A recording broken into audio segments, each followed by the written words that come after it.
ever get up or get to your office or get home from work and just stand there and think, which one?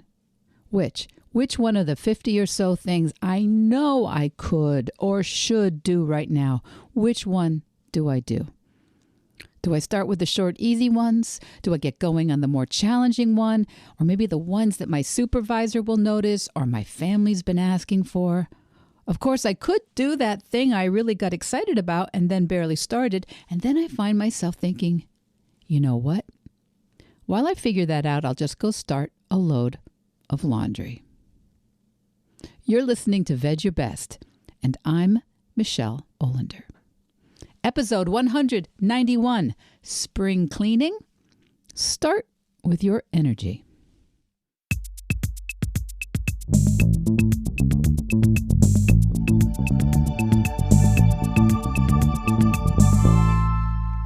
Welcome back, my Veg Your Bestie, or welcome if you're new here.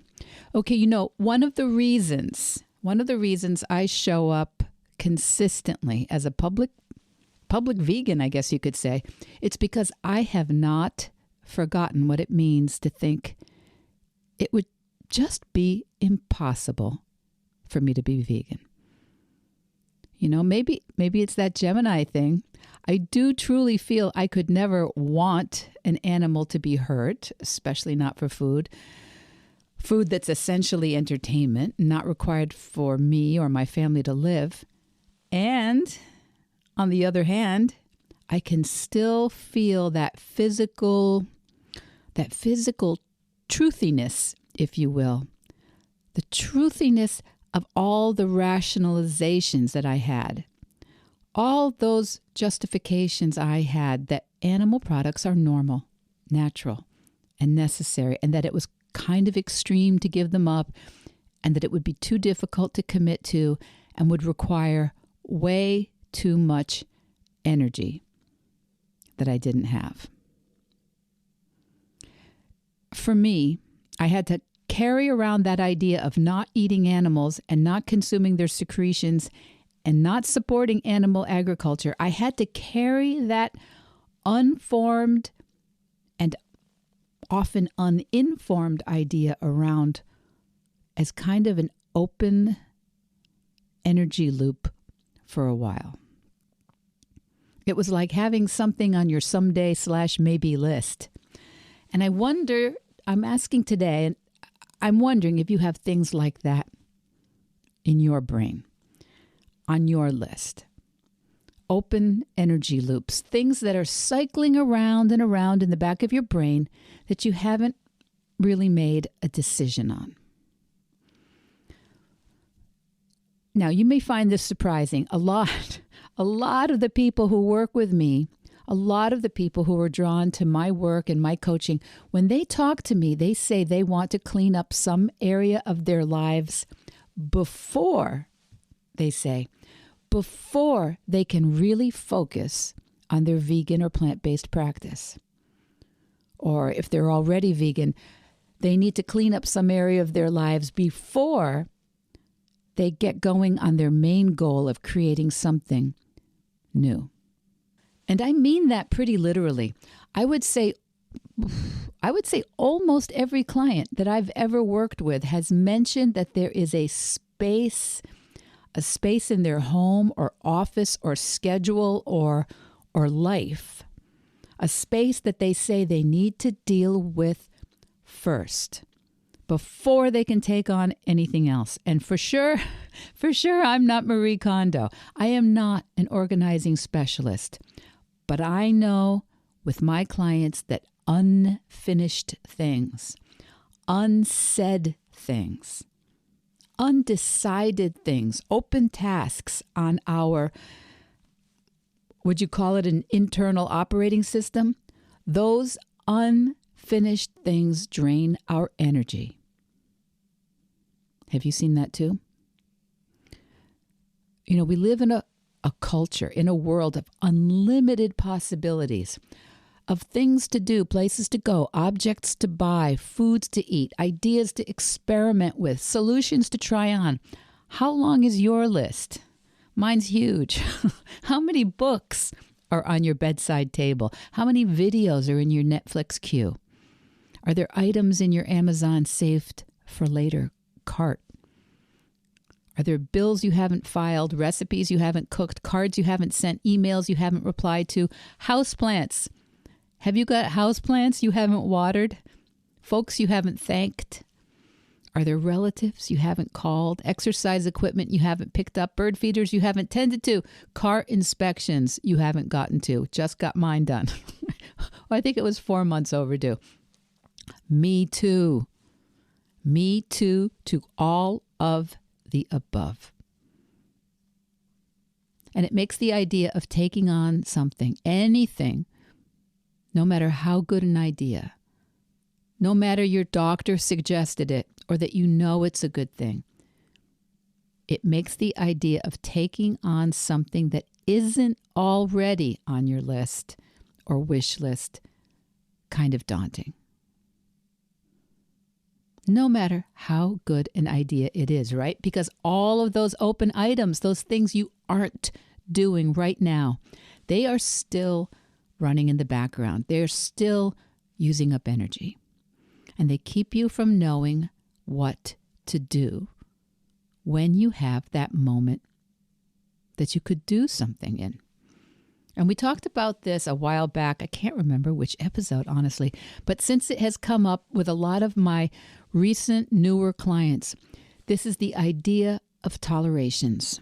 And I think the term was coined by Thomas Leonard, who was a coach probably in the 90s and wrote a couple of really good books. And I think he died quite young. But Thomas Leonard had some very interesting idea about distinctions and language and this concept of tolerations. Tolerations are things that you put up with or endure or just get along with, even though they bother you, even though they're draining your energy and limiting your effectiveness in the world. And they can be, they can be very banal, petty, minor annoyances like the classic one is a dripping faucet or a jam-packed closet or a family member's hobby filling up a part of your house or more significant issues like an angry relationship or a high-stress job. Tolerations can be physical, emotional, and psychological, and they consume your time, energy, and attention even when you're not working on them. That's the thing. There's the activity, the action of not working on them is tiring you out. And it's preventing you also from focusing on areas where you could really make some progress or impact right now. Now, for lots of people, even just noticing the tolerations, noticing the concept of tolerations can help you make progress on your bigger goals in several ways and quickly too. Increased energy and focus. By reducing the tolerations in your life, you can start to free up mental and emotional space. Because when you're not constantly distracted or drained by tolerations, you can approach your goals with greater clarity and enthusiasm. And of course, this is a classic example of some privilege. Now, privileged people with affluence, people with connections and ability to get things done, they also suffer from enormous numbers of tolerations, but they tend to have more support, more resources to tackle them than people who are at the other end of the financial spectrum, who have fewer resources in terms of friends and family and connections in the community to help them. So it's an area to really be compassionate about, compassionate to people who have plenty and are still overwhelmed, and to be very compassionate to people who are not as resourced, people who do not have the same monetary energy to throw and focus on a problem with. So, and as you are, as you're thinking about this draining energy that's going on in people's lives, as you start to look at it in your own life and you actively address and resolve even some of those smaller tolerations, you do start to build a sense of power, of empowerment and control over your life that can really spill over into the other areas of your life. Because tolerations, whether it's a broken drawer or a wobbly table or a backload of kids' physicals that you need to fill out and sign before camp season, these things consume your finite time and energy and the things you need for bigger things. Even just getting stuck in with deciding to deal with some of the little tolerations will actually help you develop more perspective about what's on your plate, more problem-solving skills, and instead of feeling worn out, you start to actually become a little bit better equipped to handle day-to-day challenges. Now, as I said before, sometimes just even learning about this concept can be a mind blower and can be very energizing. Just recognizing that all the little things they're metaphorically, or maybe not so metaphorically, calling on you like a room of cranky toddlers. Feed me, pick me up, I'm tired, I want that toy, I hate that toy. Whether you work with a coach or do this on your own, it's important to kind of understand this silent cacophony in the background of your brain. And whether you work with a coach or you do this on your own, the process of dealing with it is actually pretty straightforward and simple, if not exactly easy. So we start just by understanding what a toleration is. And then we identify some of them. Make a list. You can make a list of the things you're putting up with that drain your energy or distract you from your goals. And you can decide to spend just a couple minutes on it. But if you have 99 of them or 203 tolerations on your list, you are not unusual. You're not. I mean, why do you think people downsize? Why do people leave a house to move into a condo? It's not just a financial decision.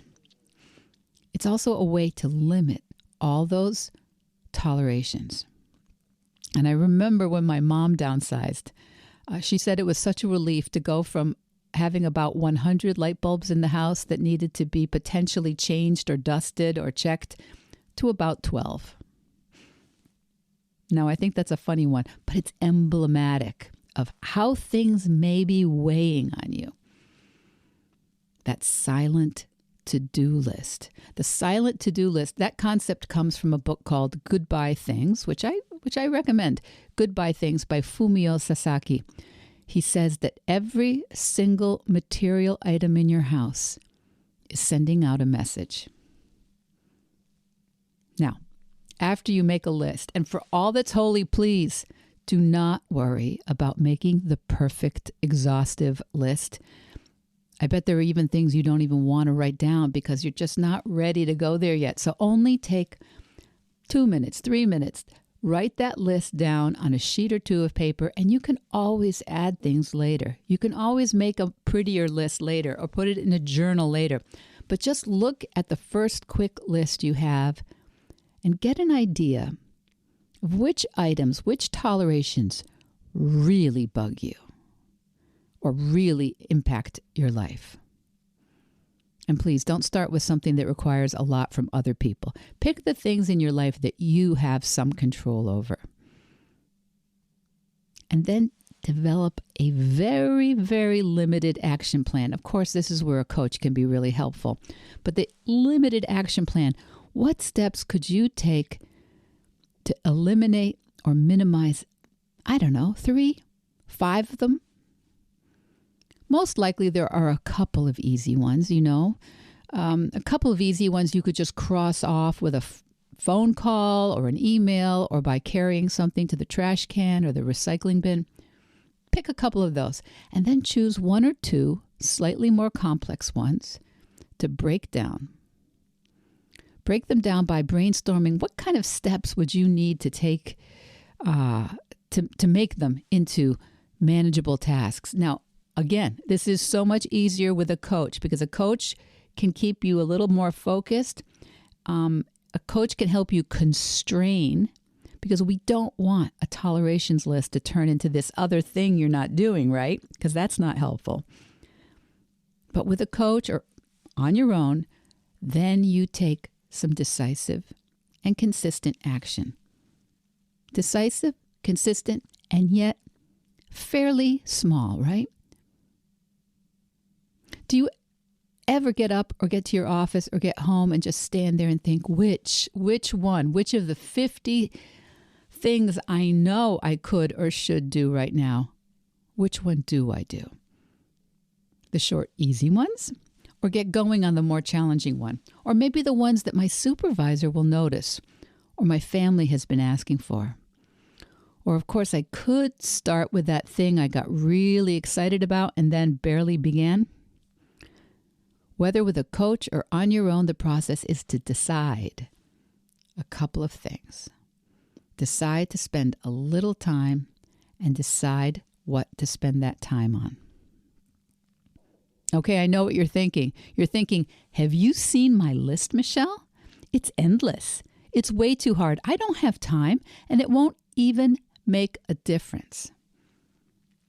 I know. That's why so many of you haven't made the progress you want towards your vegan practice or towards a plant-based diet or some other goal that really, really matters to you because it's the same thing and we go about it the same way.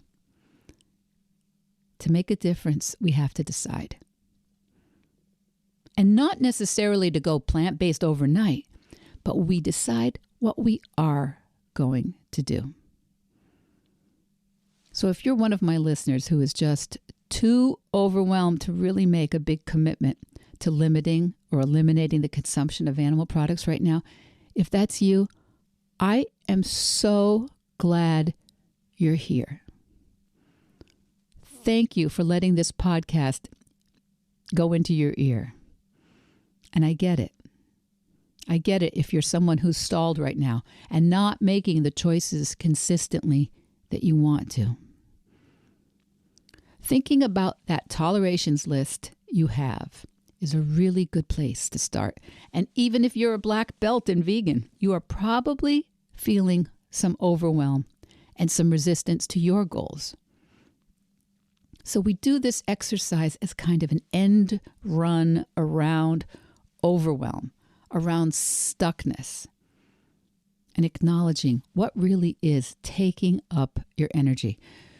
You've probably got too many tabs open on your computer too, just like me. And closing even one of those tabs just seems so permanent, so scary.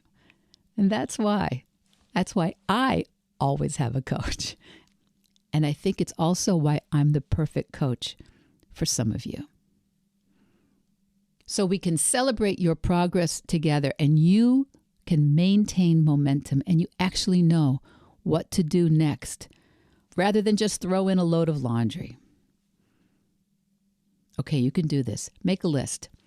You can make a list in a journal or on a piece of scrap paper. It really doesn't matter to me, especially if you're just doing this for the first time. Please, scrap paper is fine. And if you're thinking, for Pete's sake, Michelle, or you're thinking, Jiminy Christmas, or whatever the kids say these days, if you're thinking, I've got no time for this, just scribble out on a piece of paper for 3 minutes and let's see what comes out. Now, if this is sounding like, what? What? I don't know what to do here. Let's do this over on Voxer together. Okay? So easy. So easy. You get the app and you can send me a message on Voxer.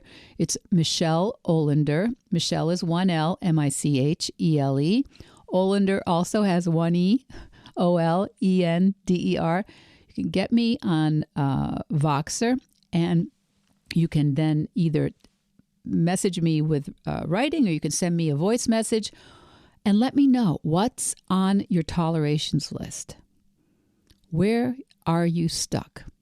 Or you can DM me on Instagram. Lots of people do that, and I'm always happy to respond. Veg Your Best on Instagram. Let's get you unstuck this spring. The most important thing you can clean up this spring, it's your energy. And I'd love to help you with that. Okay, kids? Until next week, veg your best. Veg Your Best podcast production, music, and editing by Charlie Weinshank. Thanks, Charlie. Before you go, it would mean so much to me and the Veg Your Best team if you would hit subscribe, leave us a 5-star review, or share with someone you think might be interested. Something about algorithms, it helps bump us up a little in the rankings, and that's the best way to help others find the podcast and for us to find our audience. So, until next week, make it easy and veg your best.